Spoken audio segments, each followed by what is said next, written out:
Olá, sejam todos bem-vindos a mais uma videoaula do projeto 365 Expert Adobe. Eu sou o instrutor Bruno Baltarejo e nessa aula eu vou acompanhar vocês dentro do Photoshop para mostrar como criar o efeito de panning sem fazer o efeito de panning de verdade. Quem aqui é fotógrafo já tentou fazer panning provavelmente várias vezes, provavelmente já conseguiram fazer várias bem legais.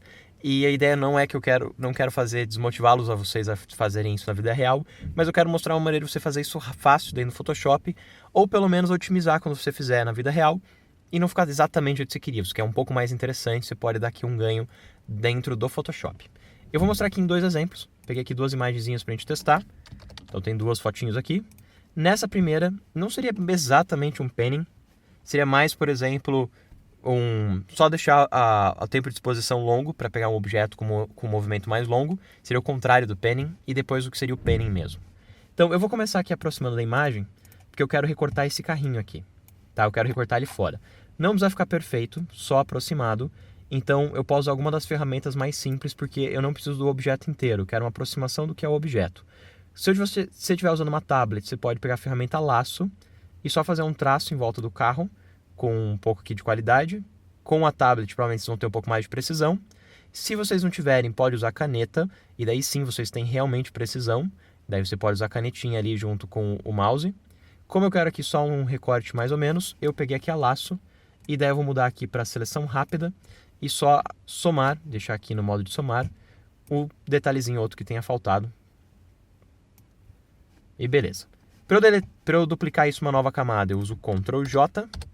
E sempre que você for usar um filtro, um efeito, isso que a gente vai fazer é um efeito, vem aqui antes em filtros e ligue converter para filtro inteligente. Feito isso, pode vir agora em filtro e você vai vir aqui em galeria de desfoque, desfoque de campo. Na verdade não é desfoque de campo, é o desfoque de caminho. Tanto faz qual que você pegar, na verdade, todos vão para o mesmo efeito, mas eu já vou definir direto que eu quero desfoque de caminho. Então vem desfoque de caminho. Aqui em desfoque de caminho eu tenho o caminho que o carro estaria fazendo. Você posiciona o caminho na direção que o carrinho estaria. E aqui na direita você tem a velocidade que o carro está. Tá vendo? Na sequência você tem um taper, que seria tipo, para afinar uma parte do desfoque e alongar a outra. Se você quer centralizar no centro do blur, o taper provavelmente, e a ponta final da velocidade. Além disso, você tem aqui embaixo alguns efeitos de motion, que seria, por exemplo, qual é a velocidade no qual ele pega essa imagem. Em vez de ele ser contínua, você pode colocar um efeito de strobo e ele vai ter uns passos, você consegue perceber os passos do carro passando. Então, se fosse, por exemplo, o flash batendo várias vezes, você teria tipo o caminho. Ou se você fez sobreposições. Senão, você teria uma coisa mais contínua, se fosse só tipo o shutter aberto por mais tempo. É isso que eu vou utilizar. Eu posso definir lá mais ou menos o speed, dou um OK e pronto, está ali o desfoque de movimento. Nesse outro exemplo eu vou fazer o contrário. Eu quero fazer com que o carro pareça congelado, enquanto todo o resto parece em movimento, porque é a ideia do panning, você está tipo, acompanhando o carro. Então eu vou fazer o seguinte, ó. Eu vou começar selecionando aqui mais ou menos o carro. Eu não vou fazer uma seleção perfeita também, porque de novo, como eu comentei, é um desfoque. Vou segurar aqui o Alt para tirar esse excesso, para o chão não ficar desfocado junto. Quer dizer, não ficar congelado junto. E eu tenho uma seleção aqui mais ou menos do carro. Vou apertar aqui, vou só selecionar o pneu que faltou. E vou selecionar aqui e apertar Ctrl J para ter uma cópia. Na cópia de cima do carro eu vou vir em filtro, galeria de desfoque. Aqui em galeria de desfoque eu vou vir aqui em Spin Blur. E eu clico aqui nesse Spin Blur e boto no centro do pneu. Nesses controladores em volta eu defino o tamanho que esse pneu tem. E aqui eu defino quanto de desfoque eu quero. E agora o pneu está girando.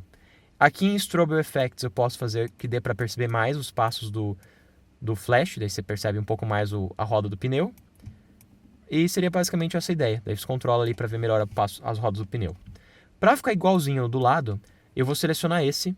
Aperto Ctrl mais o Alt, clico e arrasto. Ctrl mais Alt faz uma cópia. E aí eu ponho do outro ladinho. Vou dar um OK. Percebi que eu não fiz um objeto inteligente, daí se eu quiser alterar eu não posso. Então eu vou dar um Ctrl Z, filtros, converter para filtro inteligente, OK, filtros, Blur Gallery, não OK. Eu reaplico o último que eu fiz depois de converter para objeto inteligente, daí eu posso ligar e desligar ou alterar se eu quiser. Você tem controle para fazer alterações no teu Blur Gallery. Mas ainda não parece que a gente tem em movimento, tipo o carro estaria derrapando ali no lugar sem sair do lugar. Então eu vou vir aqui em filtro, vou selecionar o fundo dessa vez, vim em Blur, vim aqui em Blur Gallery, desculpa. Se estiver usando a versão antiga, tá em Blur. Na versão nova, tá em Blur Gallery. E a gente quer aqui o Patch Blur. Aí eu defino que o cal tá vindo daqui pra lá. E daí você tem o efeito de panning, quando você segue um objeto em movimento para tentar congelar ele. E daí o resto das coisas fica em movimento, que nem o pneu e o fundo. Muito mais fácil que fazer na vida real. Bom, espero que vocês tenham gostado. Brinquem em casa, se divirtam. Dúvidas e comentários, coloque aqui embaixo. Sugestões para outras aulas também. E a gente se encontra amanhã na próxima aula. Até breve.